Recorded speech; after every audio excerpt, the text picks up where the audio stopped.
yari yaje gusura iwabo aho avuka, abasirikare bamugotera muri iyo nzu. Abasirikare kuko bazi ko muri iyo nzu hariyo umukecuru, hariyo n'abana, ariko hariyo n'uwo mucengezi, baravuga cyane, baravuga ngo tuguhaye amahirwe, sohoka mu nzu, niba bitari ibyo urapfana n'umuryango wose, turagutwikana n'umuryango. Hanyuma uwo mucengezi arasohoka, yari afite inkota ndende. Uwo Claude yari ahagaze ku muryango, aravuga ati byose ndabizi sho bari bunkoze ndakizi, ariko ndabanza kwigwanaho. Uwo mucengezi arasohoka, ahita atera icuma uwo Claude, akugira ngo kinjire mu mubiri, kinyura mu mwenda wa gisirikare, kinyura ku ruhande. Baramufata, baramuhambira, bamujyana aho bagombaga kumujyana. Murumva nyene bamukoreye utuntu twa gisirikare. Hanyuma nijoro nko mu saa 9 y'ijoro, wa musirikare Claude yari umukristo yuzura umwuka wera, abana n'Imana, avyuka gukora izamu, asanga wa muntu asigaranya kuka katari kenshi, ari ahantu bamushize, asigaranya kuka gake cyane. Aravuga ati uyu muntu ngenda umukristo agiye gupfa arimbutse, nta kintu nakora byibuze nkamwakiriza Yesu umwami n'umukiza. Ahita aramubohora, amubohoye, aramubwiye, amuzanira utwo kujya, aramufasha muri ka kuka gake asigaranye. Ahita aramubwira ngo ushobora kundeba. Aramureba, aramubwira turanza, aravuga ati ntabwo nkuzi, uribuka umuntu wateye icuma ya masaha? Aravuga ati ni ngewe, nkubohoye ngukoreye ibi kuko ndi umukristo, nagira ngo nguha amahirwe mu minota mike usigaranye, wakire Yesu umwami n'umukiza, watura ibyaha byawe, byibuze ujye mu bwami bw'Imana. Arangije ahita aratura. Iyo umuntu ageze mu minota ya nyuma ntandi mahitamo aba afite, aratura marayo. Arangije amurambikaho ibiganza, amwakiriza Yesu umwami n'umukiza. Arangije kumwakiriza Yesu umwami n'umukiza, buba burakeye. Umva Claude yahise abwira abandi basirikare, avuga ati ntimubyuke, ndumva ameze neza, nta bitotsi mfite, akazi kose ndagakora nta kibazo. Ariko yari kukiraka, birumvikana. Mu gitondo ntibakangutse, basanga wa mugabo ubuzima bwagarutse, ntiyapfuye. Baravuga ati uyu iki gipinga shakoze ibi bintu niki? Baravuga ati ni Claude wa murokore yatunaniye. Baramubwira tugomba gupfana n'uyu muntu uko biri kose. Bahamagara umukoroneri yatwaraga abo basirikare, bamubwira amakosa Claude yakoze. Baramubwira ati sawa ugomba gupfana nawe. Baramubwira ati ndagusaba mu koroneri, ndagusaba byibuze umpe kuvuga ijambo ryanyu. Aravuga ati najyaga mbona mwarize, igihugu cyarabizeye kibaha amapeti, nkagira ngo muzi ubwenge kumbe muri bicucu. Baravuga ati ye umva umusirikare muto yabwiye koroneri gutyo ntibibaho.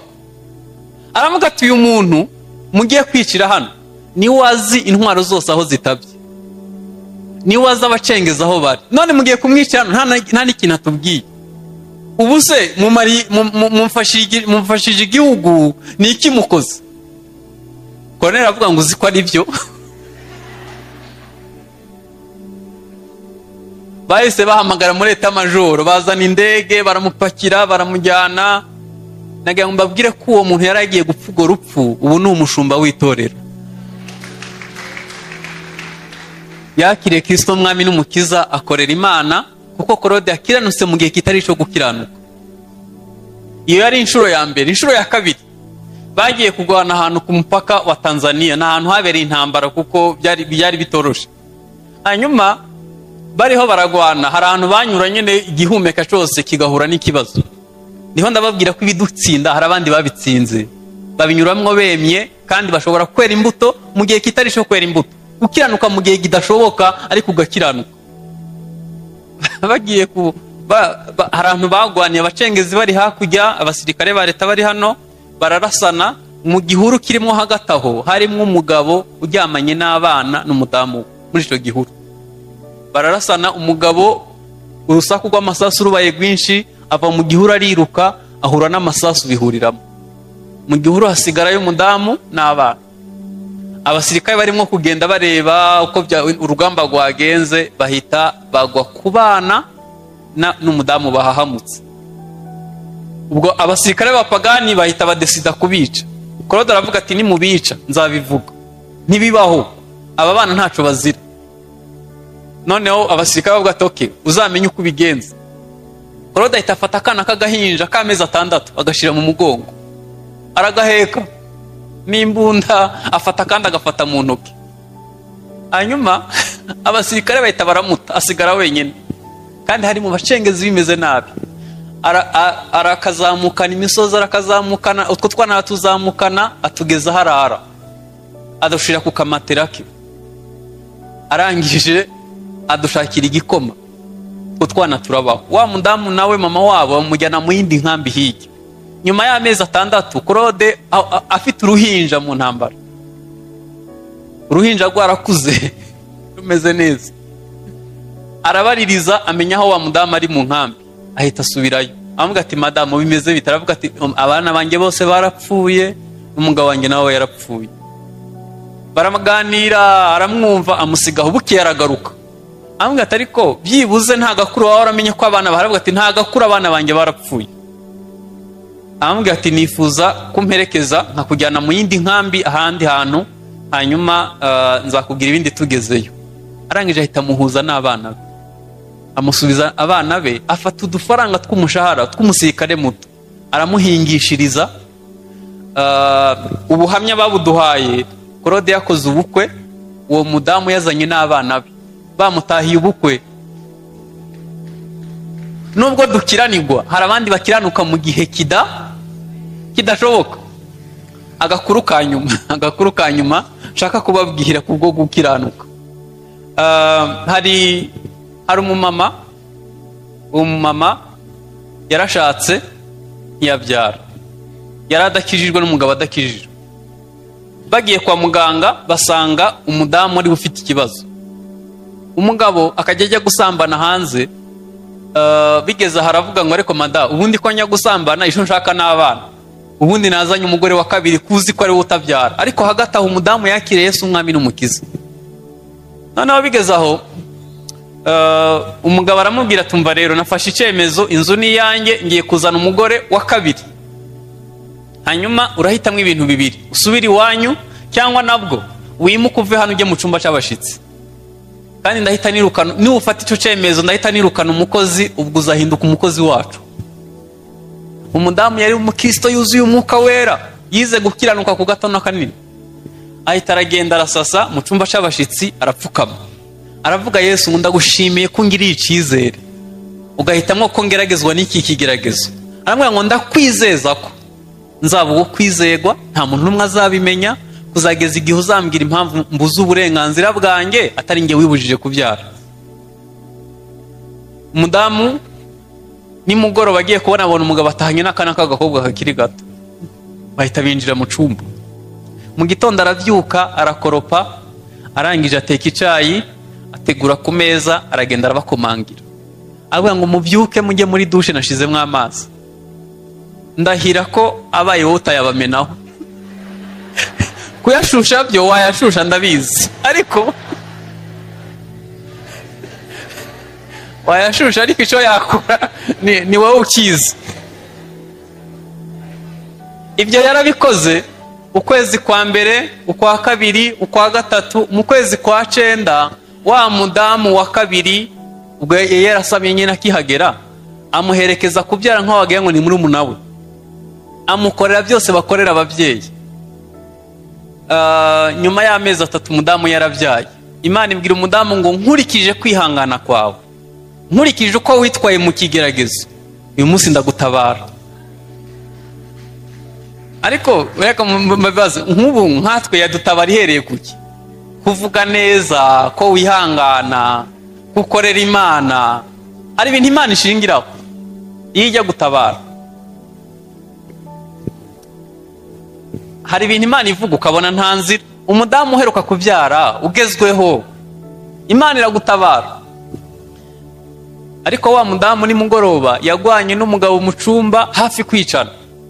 Umugabo aramubwira ngo mva wandaya, umudamu wanjye aba mu cyumba cy'abashitsi, we naragutoraguye, uwo twakoranye isezerano mu cyumba cy'abashyitsi.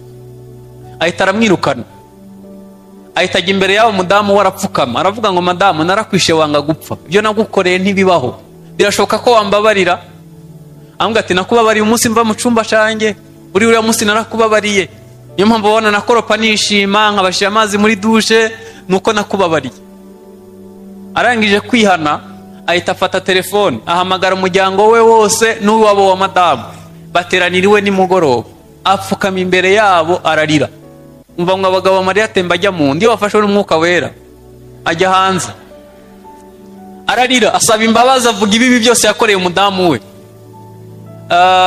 Abiwabo w'umudamu barasakuza babaza umukobwa wabo impamvu yabicecetse, nta muntu yigeze abimenya. Aravuga ati nabibabwira ngo mumarire iki, cyari ikigeragezo cyane. Nyuma yaho barataha nyine nta kindi. Umugabo aramubwira ati sinatinyuka kukubwira ngo ugaruke mu cyumba, sinakora iryo kosa, gusa icyiza nuko wambabari imbere y'umuryango nkaba nababari, hanyuma imana yawe ni mubishaka muzagaruka mu cyumba n'imana yawe. Icyakurikiyeho ni iki? Umudamu yagiye mu cyumba cy'abashyitsi arapfukama arabwira Yesu ngo ndagushimiye ko mpaye kurangiza ikigerageza amahoro, ntagukojeje isoni ngikiranuka. Aravuga ati ariko nubwo ndangije ikigeragezo nta cyizere mfite ko atazazana undi, kuko n'ubu sinabyaye, icyo nazize ni ukutabyara. Imana yamubwira ngo genda ujye mu cyumba nabirangije. Ijoro rya mbere babonanye ahise asama inda. Ubu buhamya mbabwiye yabutubwiye akikiye umwana yaje kumusengeshereza kwiga burogera. Ni ukuri usibye ko kamere yakunaniye, hanyuma rimwe na rimwe hari igihe tuyirata ngo twebwe ngo abanyakaramakazi ni uku tumeze, abega akazi turarakara cyane. Ntabwo ariko abana b'Imana bamera.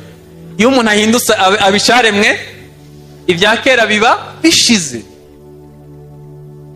Ibyo dukiranirwamo hari abandi bantu babikiranutsemo bemye bahagaze neza mu bwami bw'Imana. Dukwiye kwiga gukiranuka. Bibiliya iravuga ngo yewe mwana w'umuntu we, ko Imana yakweretse icyiza icyo ari cyo, ibyo gusaba ni ibi bikurikira. icya mbere ni ugukora byo gukiranuka, icya kabiri ni ugukunda kubabarira, icya gatatu ni ukugendana n'Imana, icya kane ni ukwicisha bugufi. Nibyo bintu Imana idusaba. Hagati aho ngiye kubabwira akantu ntimuzakavuga, ariko nubwo utaba umukiranutsi byibuze uzaba inyangamugayo. Hari ibintu umuntu w'imfura atakora. Ubu uri ubukirisitu ubure n'ubufura basi. Icyo Imana idushakaho icya mbere ni ugukora ibyo gukiranuka. Ukwiye kwiga gukiranuka ku mafaranga uhembwa. Imana igusaba 1/10 gusa, 1/10. Ukajya yose na 1/10. Ukwiye gukiranuka. Hari igihe umuntu yambara bage ya mariage ukagira ngo ni umugabo, kumba afite abagore nka bane. Isezerano waragishe ntabwo ukiri umukiranutsi ku isezerano ryawe. Urugo rwavuyeho ntirukihari kuko nturi umukiranutsi. Hari igihe abakristo bakora ibyaha bikomeye akaba hataza ahantu azabyaturira agahitamo kubibana mu rusengero. Byaragushikiye uca inyuma y'umugore wawe cyangwa se inyuma y'umugabo wawe, wabuze umuntu byaturira. Kandi nubivuga urabizi ko wenda bishobora kukugiraho ingaruka, n'icyo bitaga urugo kikavaho. Hanyuma ugahitamo kubibana mu rusengero, ukabiririmbana, ukabisengana, ukabijyana igaburo ryera. Ibyo bintu bizana umuvumo. Kwiye gushaka ukuntu wakira. Mbafitiye inkuru nziza. Yesu aracababarira. Amaraso Yesu abereho gukuraho ibyaha by'abari mu isi. Abantu barakiranirwa, dukwiye kwiga gukiranuka. Niba Imana yakugize nyakubahwa ni ukugira ngo wubahishe abandi.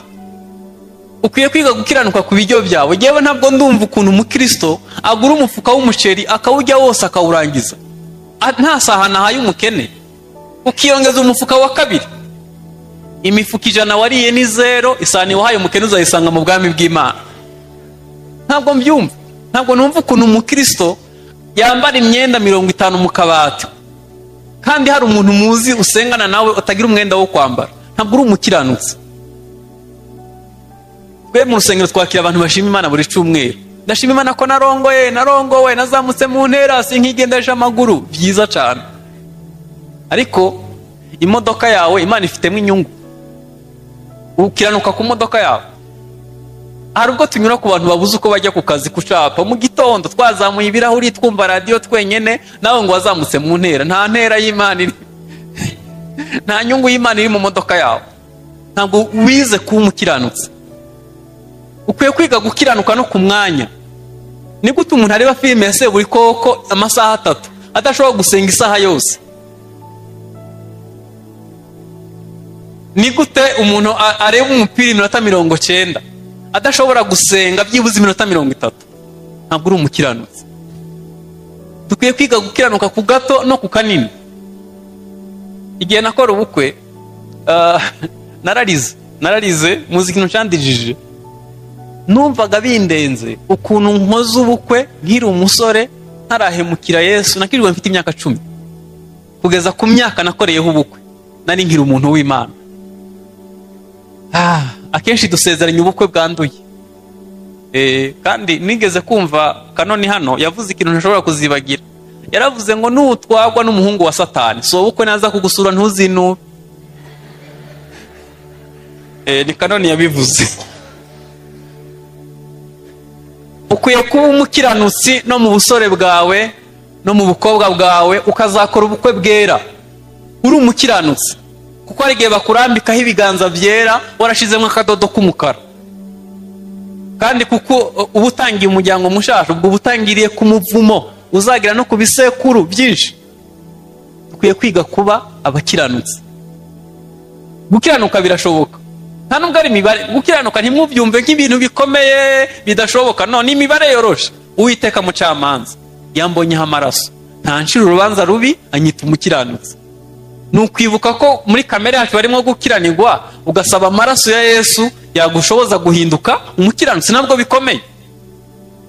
Nitwe twabigize intambara. Igihe cyose wibutse kuri umunyabyaha ugaca bugufi, Imana yiteguye kukubabarira no kukweza no kukubohora, hanyuma ukaba umukiranutsi kubw'amaraso ya Kristo Yesu. Turabatsinzi no kurushaho tubiheshejwe n'amaraso ya Kristo Yesu. Haleluya. Imana ishaka ko twiga gukiranuka ku gato no ku kanini. Genda bizi ko ubu twese hano tuzahagarara imbere y'intebe y'urubanza. Twese nta numwe atazahanyura. Kandi Yesu yasize adukopeje urubanza tuzabazwa, ariko abenshi ruzabatsinda. Uzi uko ruvuga?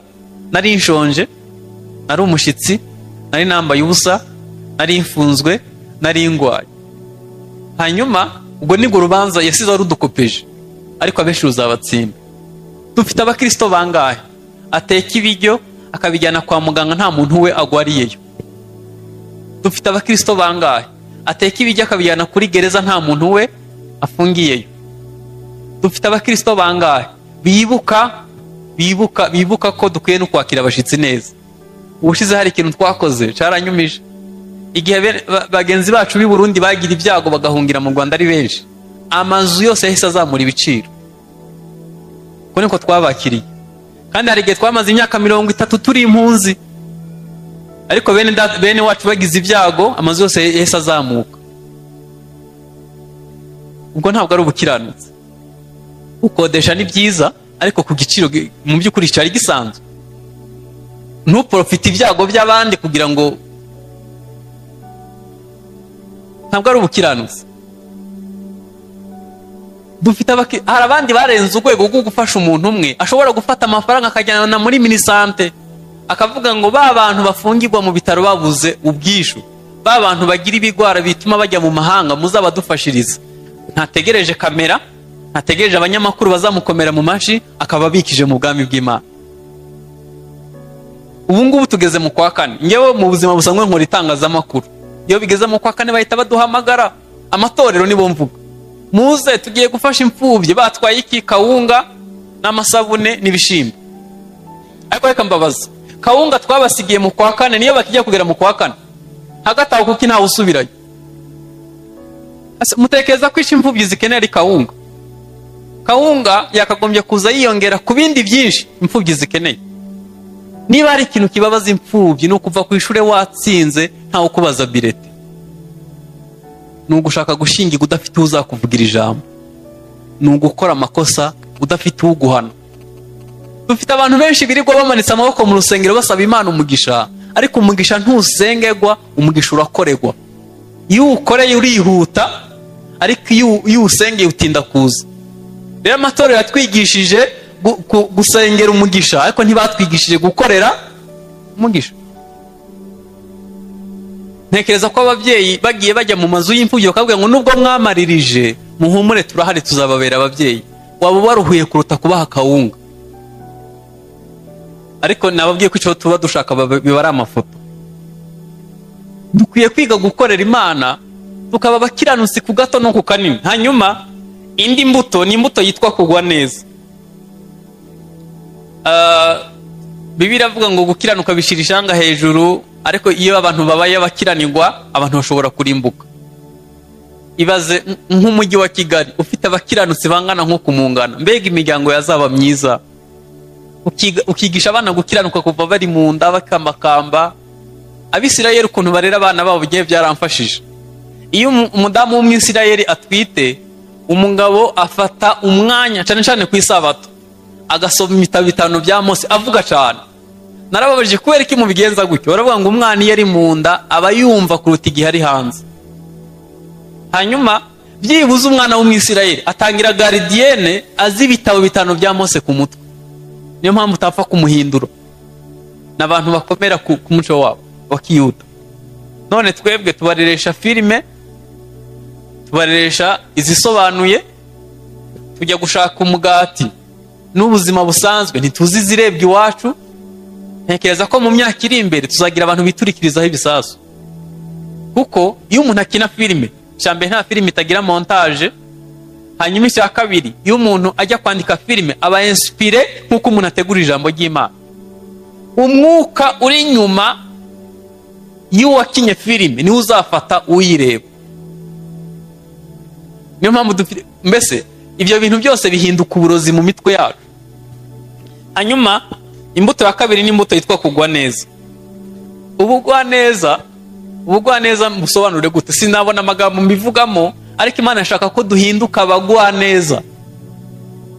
Ibi nibyo bisimbura umujinya n'amahane. Nubwo wavuka mu muryango w'abantu bagira umujinya ku kigero kiri hejuru, Imana ishobora kuguhindura umugwa neza. Ijambo ry'Imana ni inyundo riraducura tukaba abo tugomba kuba abo muri Kristo Yesu. Reka nkumvugize ukuri, nutashira umwete kuguhinduka bishobora kuzakubuza ubugingo buhoraho. Mose avuka mu muryango wo kwa Lewi. Lewi yari umuntu urakara ku kigero kitabaho. Bigeze gufata mushiki wabo ku ngufu. Lewi na bagenzi bahita bafata agasozi kose barakica, batema n'ibitsi by'inka. Se arebye uko gukiranirwa biramubabaza cyane, ahita arabavuma. Noneho Mose yaje kuvuka mu muryango wo kwa Lewi. Avutse mu muryango wo kwa Lewi, muribuka ko yasanze umunyegiputa agwana n'umwisirayeli, agahita yica umunyegiputa agahita namutaba. Tekeza umujinya utuma umuntu yica umuntu agahita namutaba ako kanya. Imana isanga uwo muntu n'umugambi mufiteho bidahuye, iti mujyana mu butayu, imucura imyaka 40 ajya kuzana Abisirayeli. Reka mbabwize ukuri, iyo ajya kuyobora Abisirayeli agifite umujinya nk'uwo yari afite kera, yari kubamarisha imigeri, ntabwo ari kuzabagezayo. Ifata imyaka 40 iramucura, iramubwira ati noneho manuka aho ngejeje ndabona ari sawa, manuka ujye kubazana. Muribuka agiye kuri Sinayi, abantu bahise basenga igishushanyo. Mose amanukanye amategeko avuye mu bwiza bw'Imana, asanze abantu basenze ikimasa, ngo ahita arayafata yakubita hasi arashwanyuka kubera umujinya wo kwa Lewi. Imana birayibabaza ivuga ati Mose ibintu ukoze ariko kiva hano. Ubu rero utinze kuva hano usanga abana bashiririje. Yewe we, utinze kuva hano fiyansa kubwire nabi uhita umwereka uriwe. Ubu utinze kuva hano uwo mwavuganye ko ari bukwishura atinde kuyaguha urebe. Twari mu bwiza bw'Imana, turimo gusenga 40. Reka mbabwize ukuri, agakiza ntabwo kabera hano mu rusengero. Uwagusanga ku isoko aho ucururiza, ku ishuri aho wiga, wasuye fiyanse, bakubwiye nabi, nibwo twamenye uriwe. Mwese muzi igikoma? Igikoma murakizi? Abantu bagira ubwitonzi nk'ubw'igikoma. Bese ari mu rusengero ukabona ari umutagatifu, mbese iyo tugeze mu rusengero duhita tumera nk'imodoka igeze imbere ya polisi, ihita ihinduka intagatifu kugira ngo ntiyahoze ivuduka. ariko reka yongere kurenga polisi urebe. Igikoma naco hari ukuntu hejuru gihora ubushuhe bwibitse hasi. Iyo kinywanye inzara ushobora guhita uzinuka igikoma ubuzima bwose,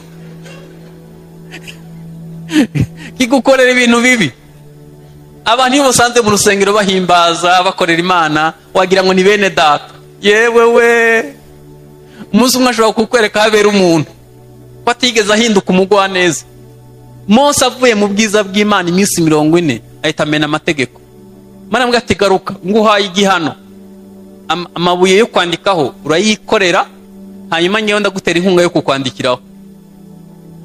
Ntiyashize iminsi abantu babura amazi yo kunywa, barakarira Imana na Mose. Imana yamubwira ati genda ubwire igitare kirekura amazi, hanyuma abantu banywa amazi.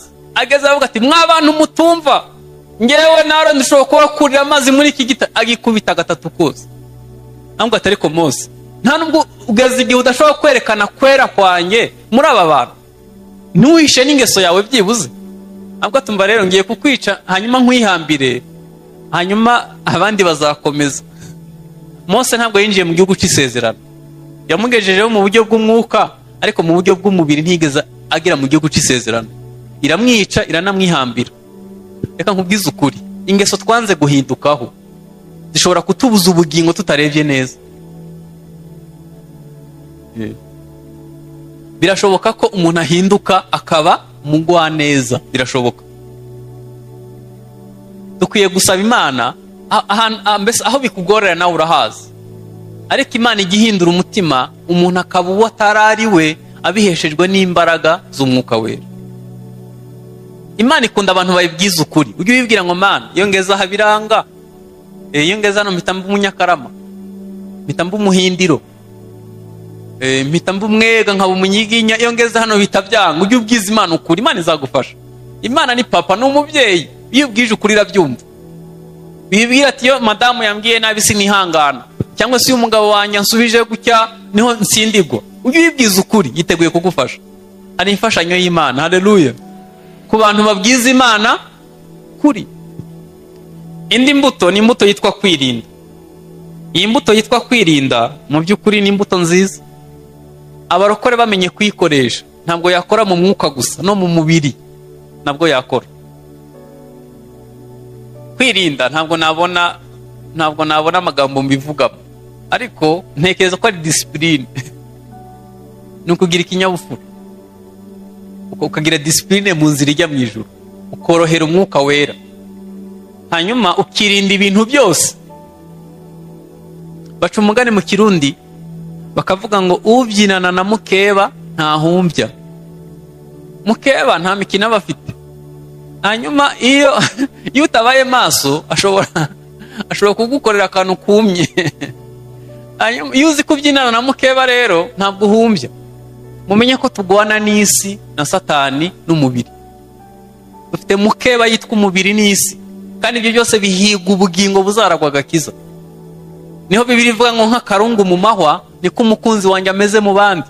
Ubugingo ni nk'akarungu mu mahwa, bidusaba kwirinda ku kigero kiri hejuru.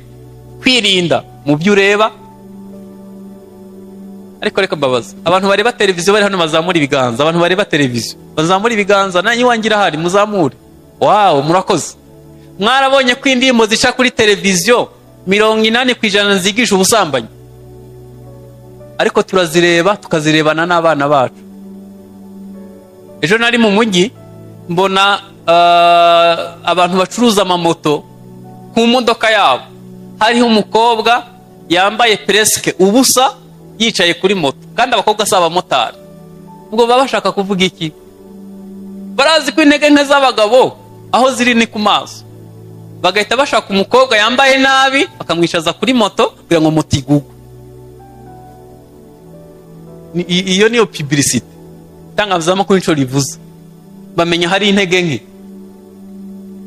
Iyo bavuga kwirinda, ukwiye no kwirinda mu byo ureba. Maze kubona abagabo 3 bagonzwe n'imodoka barapfa kubera kurangarira abantu bambaye nabi. Impamvu Satani yateguye abakobwa n'abadamu ku muhanda akabambika nabi nuko azi intege nke z'abagabo. Nitutiga kwirinda mu byo tureba, dushobora kuzagwa mu mitego iri hano hanze hose. Ibyo nibyo bikurura ubusambanyi. Utekereza ko iyo umuntu abirebye bijyayo, ikintu cyose cyanyuze imbere y'imboni z'amaso yawe gita kijya hano kuri disque dire, uzarinda upfa kidasibamye. Noneho uhita ureba ibintu biri mu mutwe wawe uko bingana. Unutagira imirongo ya Bibiliya myinshi byibuze yasimbura ibyo ngibyo, bizajya bigaruka no mu nzozi. Iyo ujya mu birote uko byanyuze imbere y'amaso yawe.